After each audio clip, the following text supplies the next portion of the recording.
It's a bit alarming that millions of people aren't saving enough to fund the lifestyle they dream of in retirement.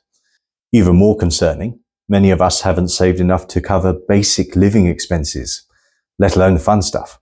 In the UK, many people think the state pension will carry them through their golden years. While it's a helpful boost, the full state pension of £221 per week or £11,500 a year isn't going to cut it for even a modestly comfortable retirement on its own. The government knows this, and as the UK population ages, more retirees are leaning on the state instead of their own savings. To tackle this issue, they've rolled out several incentives to steer taxpayers in the right direction.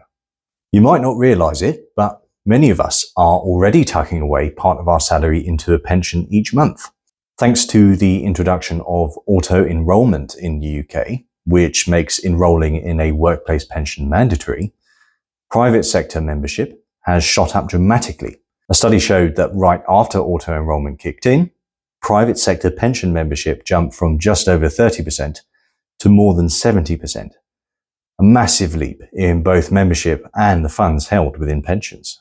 Auto-enrolment means we're putting at least 8% of our salaries into workplace pensions. Employers contribute 3% of your pay into your pension, and 5% comes from your own paycheck. Some generous employers will even match employees' contributions, doubling the input up to certain limits. But here's the kicker. Even with these minimum contributions, many will find they aren't saving enough to retire comfortably. There are various reasons for this, like low overall pension savings with little time left before retirement, or having a lower income where 8% of a small salary falls short. That's why savvy investors are making additional contributions to their pensions, enjoying tax-free growth and squirreling away more for their future. To sweeten the deal, the government offers tax relief on personal contributions. We'll cover the nitty-gritty of tax relief in another video, but in a nutshell, personal pension contributions are grossed up, adding an extra 20% at source. Higher and additional rate taxpayers can claim an extra 20% or 25% through self-assessment. Another way to beef up your retirement savings is through salary sacrifice, also known as salary exchange. Employers offering this scheme let employees trade part of their salary for higher pension contributions. This arrangement saves tax for both the employer and the employee, enhancing the amount paid into your pension plan. First, let's look at the standard setup under auto-enrolment before diving into salary sacrifice. An employee gets their regular salary with a minimum of 5% deducted for personal pension contributions. This is the net pay arrangement where the personal contribution part of auto-enrolment goes into a pension before income tax is deducted. The employer also chips in a minimum of 3%. With salary sacrifice, the employee cuts their salary by the personal pension contribution amount, 5% in this case. This sacrificed amount is then added to the employee's pension as an employer contribution. Both employee and employer national insurance contributions are based on the gross salary, regardless of the employee pension contribution amount. For earnings over certain thresholds, the main rate of Class 1 national insurance for employees is 8%, dropping to 2% depending on income. Employee national insurance savings are added to the employer contributions, bolstering the pension pot. Employers also save on national insurance they would otherwise pay on the sacrificed amount. Some lucky employees might even get their employers to pass these savings back to them, 13.8% over certain threshold amounts, further increasing their pension contributions. Salary sacrifice can lead to significant savings, especially for those whose income edges into the higher or additional rate income tax brackets. Since income tax is calculated on your gross salary, if your salary tips you into a higher tax rate, you can sacrifice the amount within the higher rate bracket to save up to 20% on income tax. Let's work through an example together. Ruby earns £40,000 a year.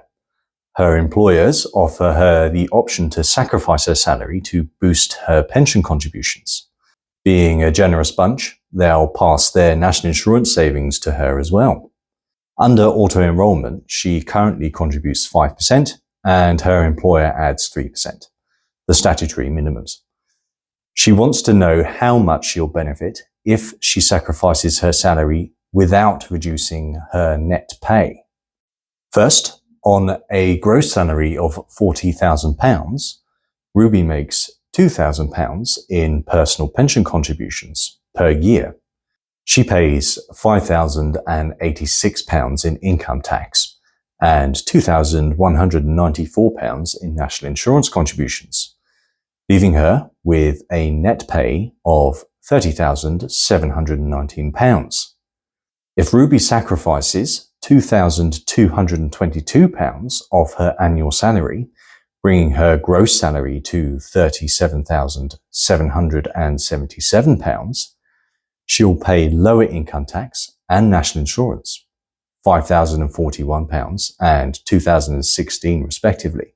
Her net pay remains the same at £30,719, since she won't make any personal pension contributions.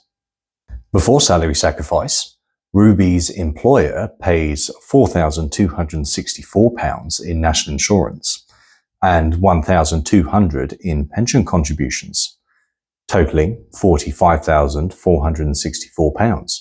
Under salary sacrifice, they'll pay less national insurance of £3,957, but will increase Ruby's pension contribution to £3,728. Since they've agreed to pass their national insurance savings to Ruby, the employer's total costs remains the same. Currently, Ruby's total pension contributions are £3,200 a year, £2,000 from her and £1,200 from her employer. If she opts for salary sacrifice, she won't make any personal contributions, but her employer will add £3,728 to her pension. By choosing salary sacrifice, Ruby saves £177 in personal national insurance.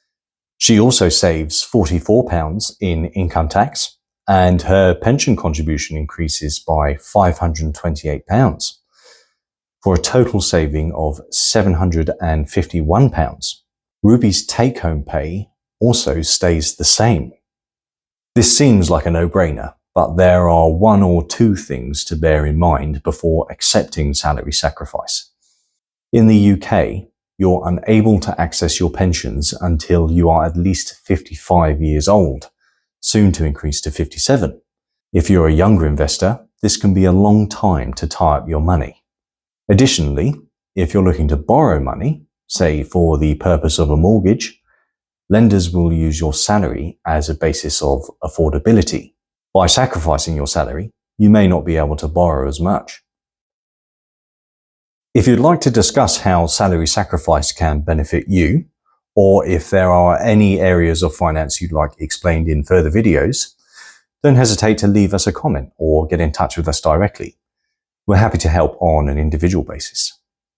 If you'd like to explore the pros and cons of salary sacrifice in more detail, the Xenia Learning page provides further reading, along with a transcript of this video for future reference.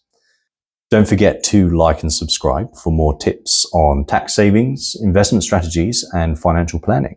Remember that if you're looking to accept salary sacrifice, it's always wise to consult a professional before doing so. You may sacrifice more than necessary, and pensions aren't always the most suitable solution. Until next time, plan smart and prosper.